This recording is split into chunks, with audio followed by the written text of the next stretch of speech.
বন্ধুসকল, আজি ৰাতি আমি ভাতকিটা কেনেকৈ খাম তাকে দেখুৱাবলৈ লৈছোঁ। এয়া বুটমাহ, ঢেকীয়া, আলু শুকান ভাজি বনাম। এয়া প্ৰসাদৰ বৰ, পিঁয়াজ কাটি জ্বলা দি পেলাই বৰ বনাই লৈছোঁ। আৰু এয়া ৰঙা টেঙা মৰা, ঢেকীয়া, কঁঠাল গুটি, মগু মাহৰ বৰ বনাই টেঙা জোল বনাই খাব লাগিব আজি। তাকে বনাবলৈ আৰম্ভ কৰিছোঁ। কেৰাহীত অলপ তেল দি লৈছোঁ।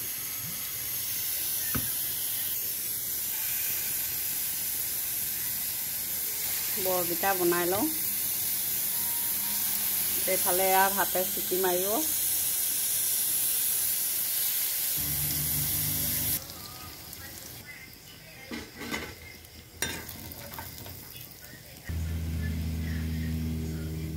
এতিয়া এই টেঙা জোলকণ বনাই লওঁ।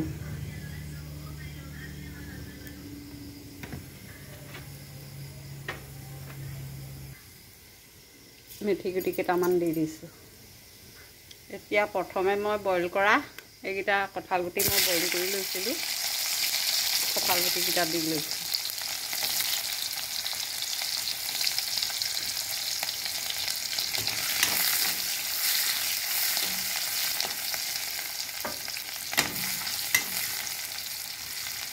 তাৰপাছতে ঢেকীয়া শাককেইডাল দি ভাজি ল'ম। ঢেকীয়াও দিছোঁ, টেঙা মৰাও দি দিছোঁ। সেয়া অলপ নিমখ দি লৈছোঁ।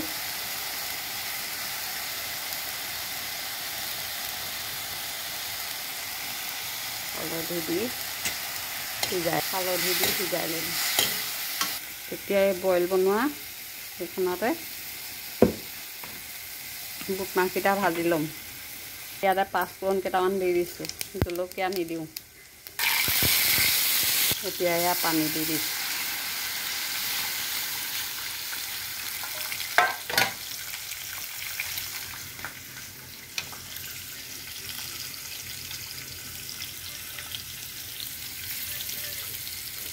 বুটমাহকেইটা ভাজি হ'লত আলু গুটি দি দিছোঁ।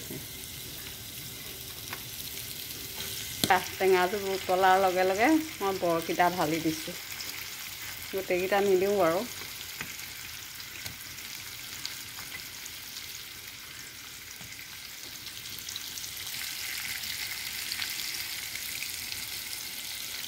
এতিয়া ইয়াতে মই কেঁচা পিঁয়াজ দি দিছোঁ।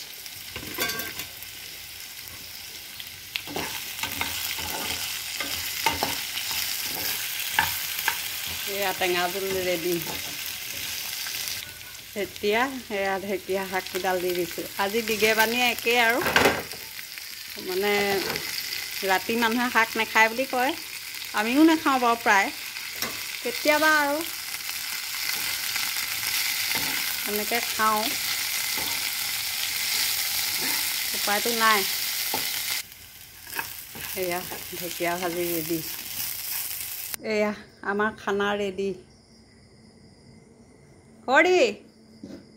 হৰি তো কেনেকুৱা হৈছে? মজা। হা মজা নে? বা